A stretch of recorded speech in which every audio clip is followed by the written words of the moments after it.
You hate government, one of them libertarian types, or maybe you just can't stand the president, gun grabbers, or warmongers. Me too. That's why I invented LibertyStickers.com. Well, Rick owns it now, and I didn't make up all of them, but still, if you're driving around and want to tell everyone else how wrong their politics are, there's only one place to go. LibertyStickers.com has got your bumper covered. Left, right, libertarian, empire, police, state, founders quotes, central banking. Yes, bumper stickers about central banking. Lots of them. And, well, everything that matters. LibertyStickers.com. Everyone else's stickers suck.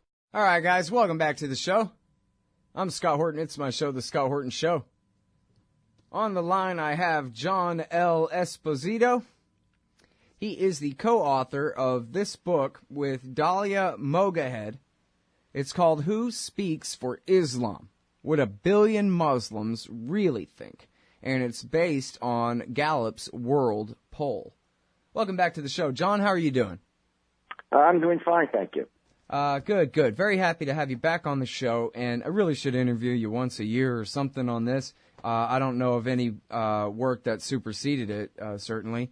But this is such an important subject, and there is such an unrelenting propaganda campaign from so many different quarters now to keep everyone on such the highest alert that Islam makes people into homicidal maniacs, and you don't need to know anything better about your enemies than what the name of their religion is, and that's about it. That's what we hear all day.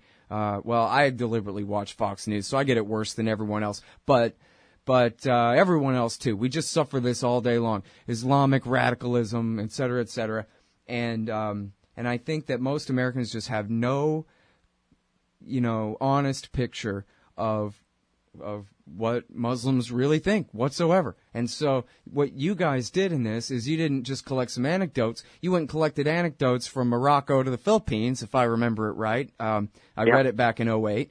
You went and interviewed as many Muslims and as many different Muslim societies as you could, and you asked them as many questions as you could about what they really think, and you really came up with a lot of surprising conclusions for people, huh?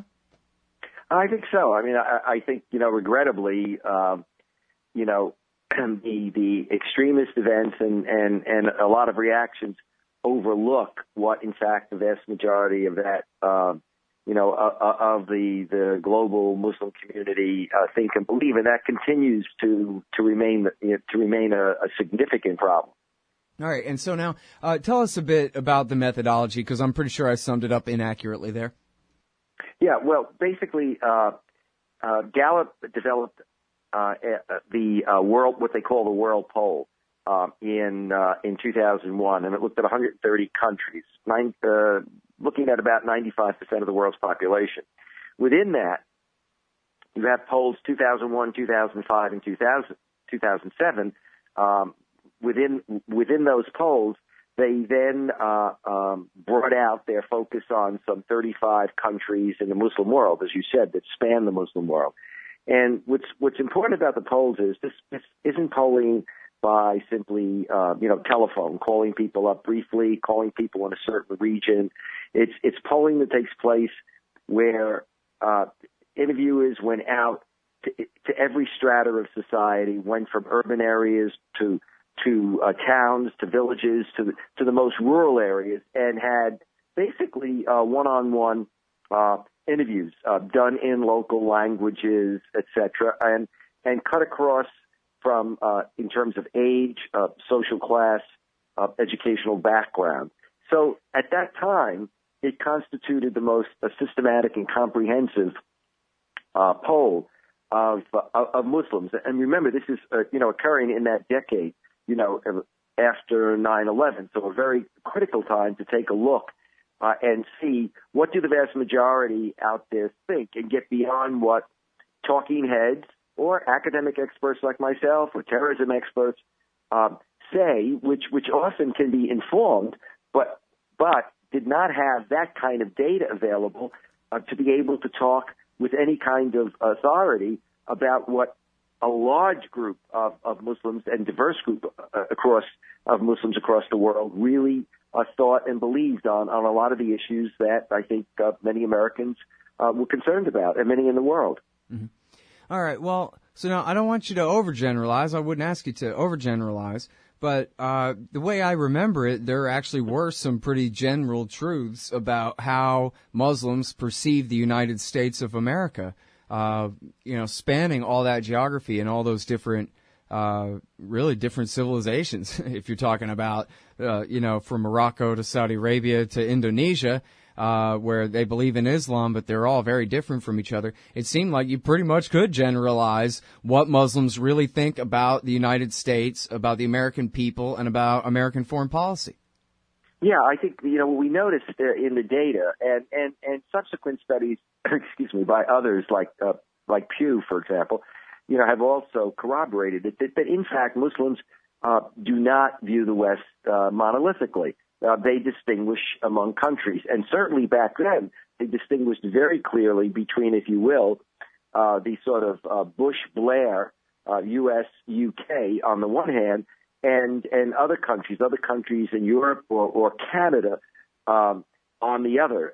And you could see very, very distinctive differences. That is, very high negative views of the Bush-Blair administrations, and particularly its foreign policies in the region, and a much more, as it were, positive assessment.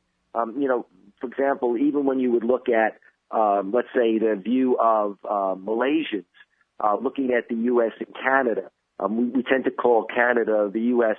Without U.S. foreign policy, and just a shocking disparity in terms of stats, a very low percentage of negative attitude towards Canada at the time, because, of course, Canada was not involved in invading and occupying Muslim lands. And other things also fed into it, that for example, Muslims admire Americans for the very things that Americans in general admire about, that is, people in the Muslim world, what Americans admire about themselves, our education, our science and technology. But a primary concern is the belief that both Islam and Arabs and Muslims are denigrated, that, if you will, Arab and Muslim life is cheap. And I think some of those conclusions get drawn off taking a look at the kinds of battle statistics that have taken place, in the past decade. Well, the and casualties. If I remember right, they even like our freedom too, right? Like the Bill of Rights, as in theory, they're afraid of our Guantanamo justice, our practice, but the theory of the American style fair trial, adversarial trial, and you get to face your accusers and all these things, they're all very much in favor of that too, right? Well, yeah. I mean, what you have is majorities of Muslims across the world. Now, clearly, there are minorities that would disagree, but majorities, significant majorities of Muslims across the world, admire the U.S. and want for themselves, which is a no-brainer. You wouldn't even need to admire, as it were, the U.S. for wanting to have good governance, rule of law, freedoms, all of those things they see, and they admire, the work ethic of Americans. But what they don't admire is their belief and perception and belief that America has a double standard, for example, when it promotes democracy. So they're all for self-determination and democracy, that is, many in the Muslim world. But when they look at American foreign policy and European foreign policy, and of course this has been corroborated with the extent to which both the U.S. and the EU did not really robustly condemn the coup in Egypt. In fact, the U.S. refused to call it a coup, and the continued support for that. That just reinforces the sense that there's a double standard when it comes to the promotion of democracy in the Muslim world, and instead a support for authoritarian regimes. Mm-hmm. All right. Now, I know it's very hard to say in very scientific terms in the context of a radio interview like this, but can you discuss the most important causations and correlations between religious extremism and terrorism, and what you think it's important for people to understand about that? Yeah, well, I mean, actually it's pretty kind of easy. I don't even have to say the normal patter I would. All you have to do is take a look at very recent reports coming out of France, and in terms of what happened in Paris with the attacks, but also now, rather late, the French government recognizing that, in fact, a good deal of the problem that they have with extremists are people who are born in regions or if you will, areas outside of Paris, who are born there, have very poor educational systems. Often the educational systems receive almost half of what's poured into educational systems in mainstream Paris. Are handicapped, therefore, in terms of employment, in terms of jobs. Therefore, you wind up with areas that become high crime. And you see both there as well as when they look at the recent assassins in Copenhagen, they're basically described as people that have had problems, with law enforcement, are thugs, and then become vulnerable, often very, very recently, to these, radical jihadist sort of preachers. Many of them, for example, are really not very familiar with the religion of Islam itself. Many of them have never even practiced the religion.